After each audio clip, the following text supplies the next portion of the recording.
Ladies and gentlemen, welcome to the channel World of Wrestling. Here today to discuss about Ring of Honor Final Battle 2020 review from December 18th, 2020. I didn't get a chance to watch it live Friday night, but I managed to watch it last night. And it's sad to say, but I'm going to say it anyway. I think Final Battle is going to be better than TLC is going to be tonight, which I'm going to review right after the show is over. This show actually had, I was going to say story, this show actually had stories going into it, and very simplistic stuff. Very simplistic things, such as pure wrestling. They have a concept in this company that has never been done before anywhere in any promotion. Not even AEW does this, which I think this should be implemented in another promotion, because this idea is absolutely great. It's called Pure Wrestling Rules, where basically in that kind of matchup, you only get 3 rope breaks, either by breaking a submission hold or a pinfall. Once you run through those rope breaks, you have no more rope breaks. That means you can't do jack shit. You have to rely completely on your ability to get out of holds or pinfalls on your own. So that leaves things very difficult. They did change the time limit of how long you can be outside the ring, which is 20 seconds. Which I don't understand why they changed that, but it's okay. It's not a big deal. And then on top of it, they have a 60-minute time limit, which basically after that 60 minutes, it's not a draw. It's a decision by judges, which that's one thing they didn't mention. Who are the judges? They don't tell you who the judges are, who's grading the actual match itself on who actually wins the match or anything. They just say judges make the decision, but they never say their names or who's judging the match itself. So that's kind of a thing they left out there that I didn't like, but not a big deal as well. But the concept is very cool. It's very interesting, something that maybe should be implemented in all wrestling matches. Because, honestly, it's fucking cool as shit. They even added it in tag team wrestling, too. They had this on the pre-show, which I didn't really watch. It was the Foundation with the... There's Foundation has 4 guys, and both... 2 out of the 4 are a tag team, as well as the other 2 are a tag team. So there's 2 tag teams in the Foundation. One is Tracy Williams and Rhett Titus, and Jay Lethal and Jonathan Grisham. Jonathan Grisham, by the way, guys, is a very talented wrestler, and he's only 5'4". This guy has got the skills like nobody's business. Very good technical wrestler. He performed in 2 matches in that pay-per-view and gave it a hell of a fucking outing. He is the MVP of this pay-per-view. Unbelievable work by this guy. He busted his ass on Friday night, I'll tell you that much. So let's get into the card. I'll go over everything with you guys. I didn't watch the pre-show, didn't care for the pre-show. Some of the pre-show actually did have some effect on the card for the television title, which I'll go into with you guys. So let's get right into it. The very first match was Jay Lethal and Jonathan Grisham defending the tag team titles against Mark Briscoe and PCO. Now, just to mention, PCO and Mark Briscoe are not a legit tag team. They were put together because Jay Briscoe was actually supposed to face EC3, but unfortunately EC3 suffered a sickness from the COVID-19, so he was unable to perform at this event. Jay Briscoe and EC3, from what I heard, had a very good rivalry building up going into the pay-per-view, but unfortunately that did not take place.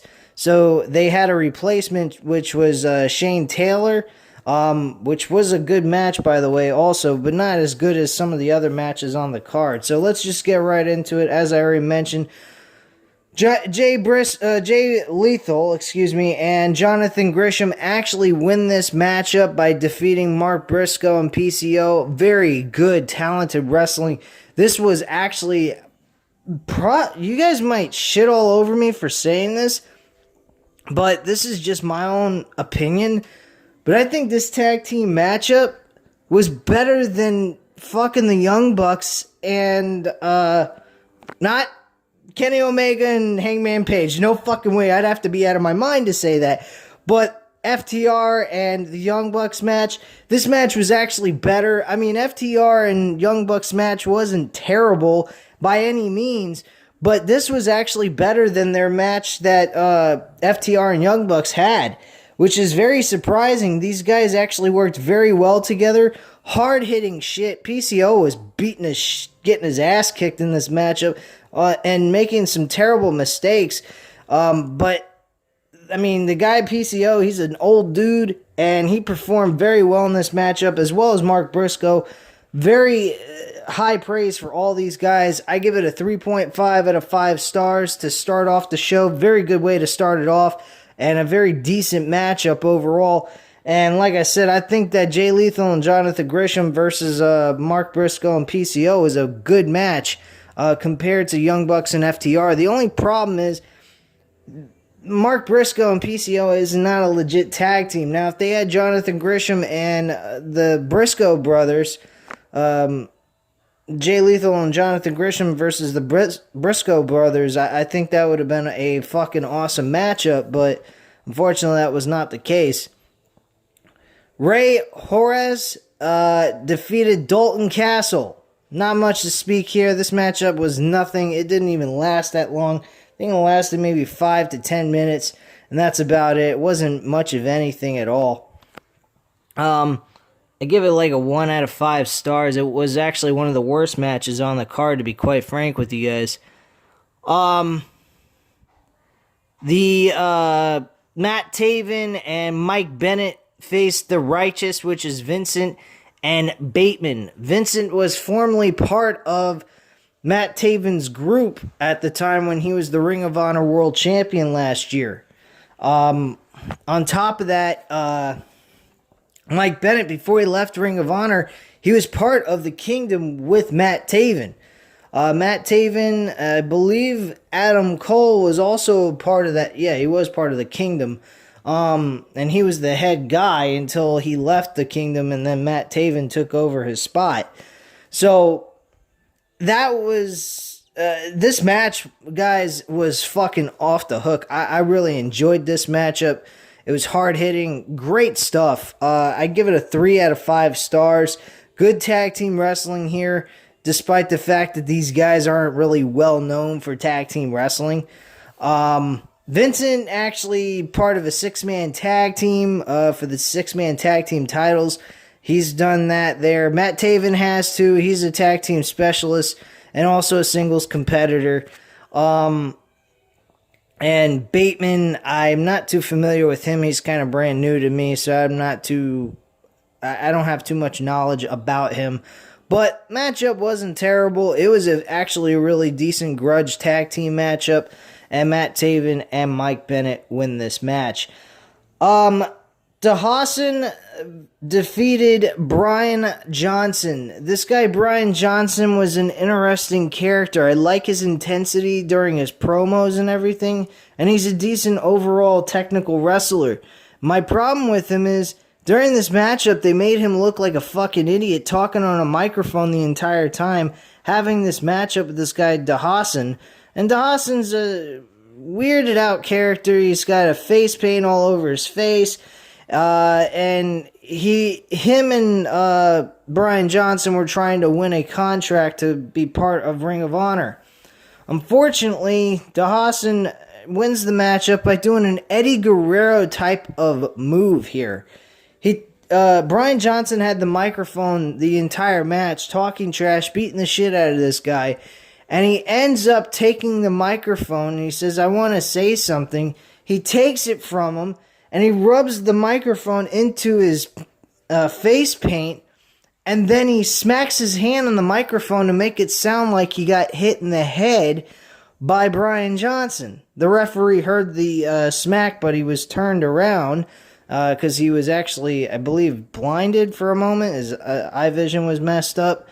And he turned around and he heard that sound and he says, and then Brian Johnson actually had the microphone in his hand and he said, I didn't do that. He did it to himself. And he goes, nope, you did it. And he gave him a disqualification and he loses the Dehaasen. Very fucked up ending. It wasn't exactly what you would call a great matchup either. I give it a 1 out of 5 stars as well. But I mean, it was funny. Well, I don't know about funny, but Brian Johnson did a lot of mic work during the match, which I don't understand why he didn't just put him away. It made him look like a fucking idiot. He had the match won, he just kept fucking around on a microphone, which made no sense. And he was playing the heel role too, so they made their heel look like an idiot.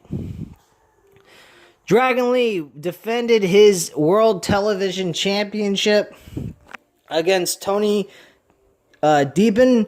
Tony Deepin actually performed in a fatal 4-way matchup during the pre-show to determine a #1 contender for the television title, and he was the winner of that match.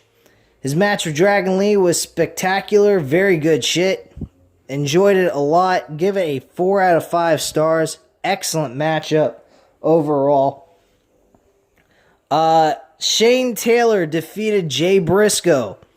This matchup was hard-hitting. I'd give it a 3, though. It was very slow. Shane Taylor, he's an alright wrestler, but he's not super great. He's not going to give you that full of adrenaline rush type of feel you're going to get from watching his matches. He's a hard hitter. He's not a powerhouse wrestler, I wouldn't say, but he's more of a brawler type, kind of like a JBL type of wrestler. I'd say he might be a little bit better than JBL. JBL wasn't exactly the greatest wrestler in the world. He was more of a brawler of anything else.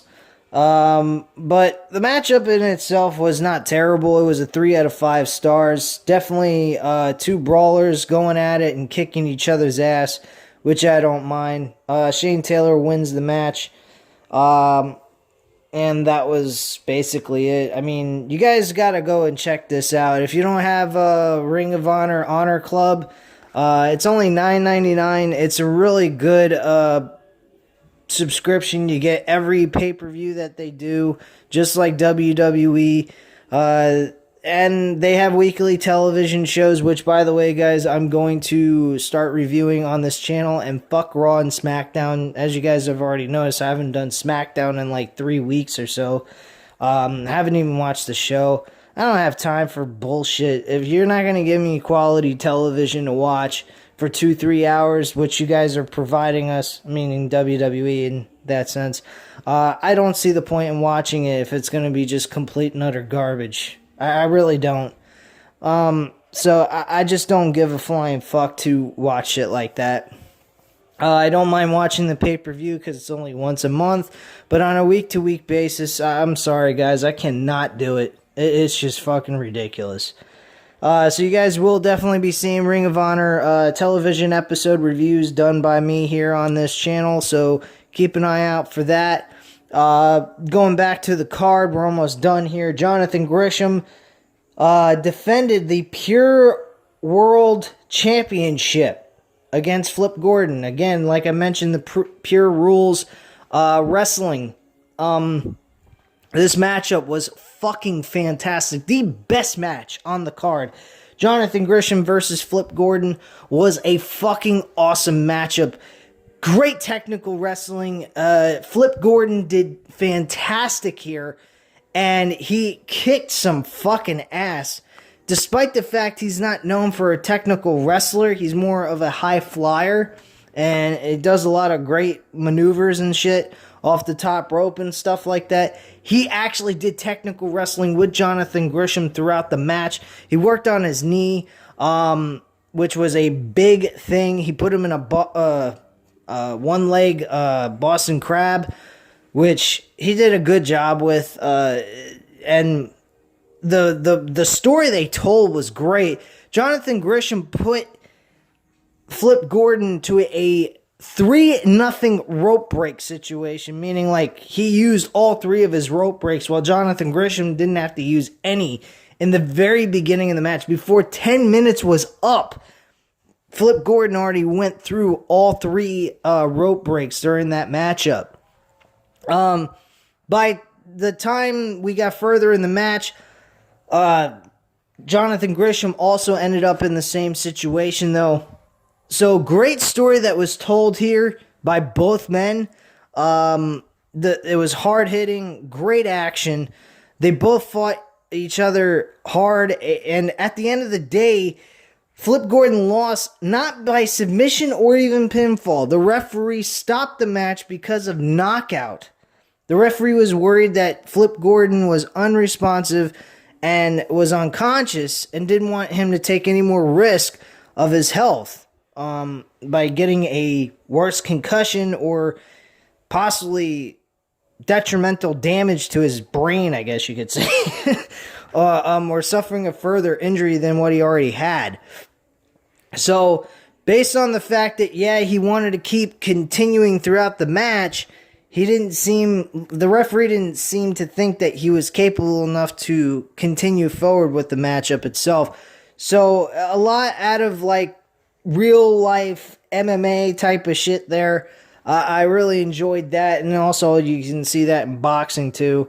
So I really enjoyed that kind of ending. I thought that was a fantastic way of doing it. It didn't make Flip Gordon look bad. He didn't lose by submission. He didn't get pinned. He just ended up getting a concussion, which slowed him down. I'm pretty certain we're going to see Jonathan Grisham and Flip Gordon compete have another matchup with one another here.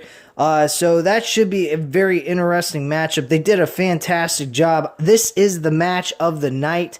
I'd say this was a 4.5 out of 5 stars, easy, with hands down. The only thing I had with it was the tempo kind of slowed down.